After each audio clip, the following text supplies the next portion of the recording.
કાઢેવી તો ઈ શું કરે બા? આ તમારો પરમ પ્રતાપી લાડકુઓ રક્ષાબંધન ના ગયો તો ને મોટા ભાઈ ને ત્યાં જેને બધું ઓકે આવ્યો છે. ત્યાં કિંજલ અને સુશાંત ના લગ્નમાં આપણે મોરે મોર હતા.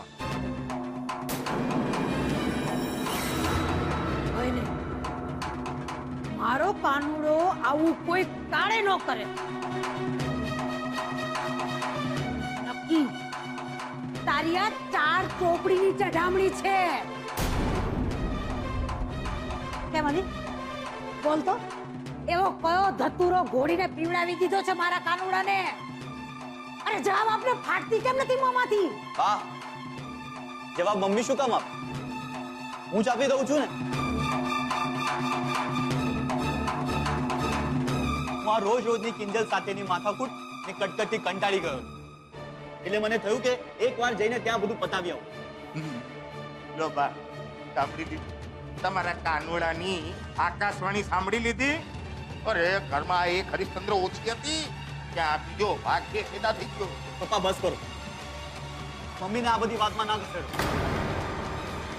આ મારો નિર્ણય હતો. અને હતું કેવું, સાચું કહીશ તો મોહન કાકાને મારા પર વિશ્વાસ હતો. આ રોજના ઝઘડા બગડા હંમેશા માટે બંધ થઈ જશે. મને થોડી ખબર હતી કે મારી આ વાતનો આ લોકો આટલો મોટો બખેડો ઉભો કરશે, મને દરવાજો બતાવી દેશે. મારી નજરની સામે જ ઓલા ગુલાબડીને રાખડી બાંધી છે.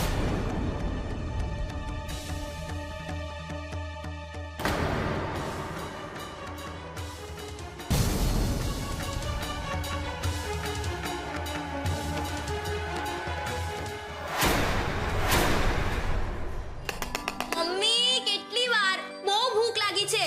આવી બાપા આવી. આ ઉપમા બનતા વાર તો લાગે ને. ઉપમા, થેપલા કે ઢોકળા એવું કઈ નથી. ના, આજે રાંધણ છઠ છે. થેપલા અને ઢોકળા આવતીકાલ માટે બનાવવાના છે. ચલો ચલો, હવે તમે લોકો જલ્દી આ ઉપમા પતાવો એટલે હું રસોડે લાગુ. આમ પણ મારે રાતે પૂજા કરી અને પછી ચૂલો ઠારવાનું ને સાતમનું. મેડમ ભારે બિઝી હો. એમ મને બધું સમજાય છે. ચૂપ. લે કિંજલ, આ લિસ્ટ બજારે જઈ અને બટેટા, કાકડી, કેળા બધું લઈ આવજે. કરાય ને.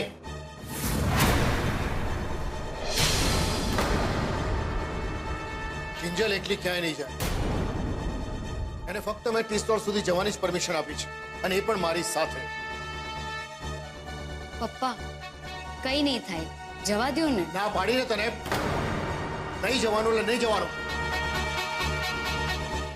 કિંજલ, સેજલ, તમે જઈ આવો. પણ પપ્પા, મારે તો જોબનો ઇન્ટરવ્યુ આપવા જવાનું છે ને મારે પરીક્ષા છે. ઠીક છે, તો પછી એક કામ કરો, બધું બનાવવાનું માંડી વાળો. હાય હાય, આ શું બોલો છો?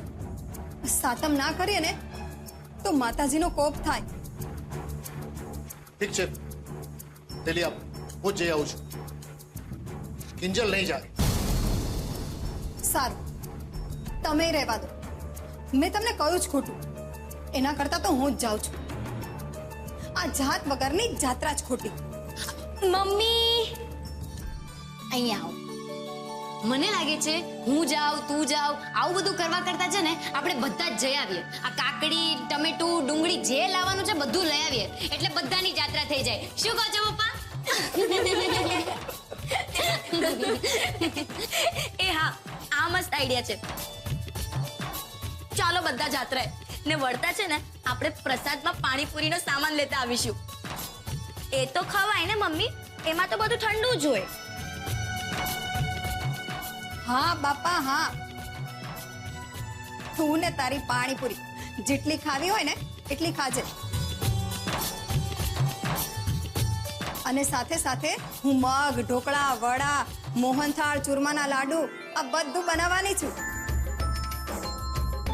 બાપ રે, આ તો એવું લાગે છે કે રાંધણ છઠના દિવસે બસ રાંધે રાખો અને પછી રાંધી રાંધીને થાકી જાવ ને એટલે બીજા દિવસે બસ ઠંડુ જમે રાખો.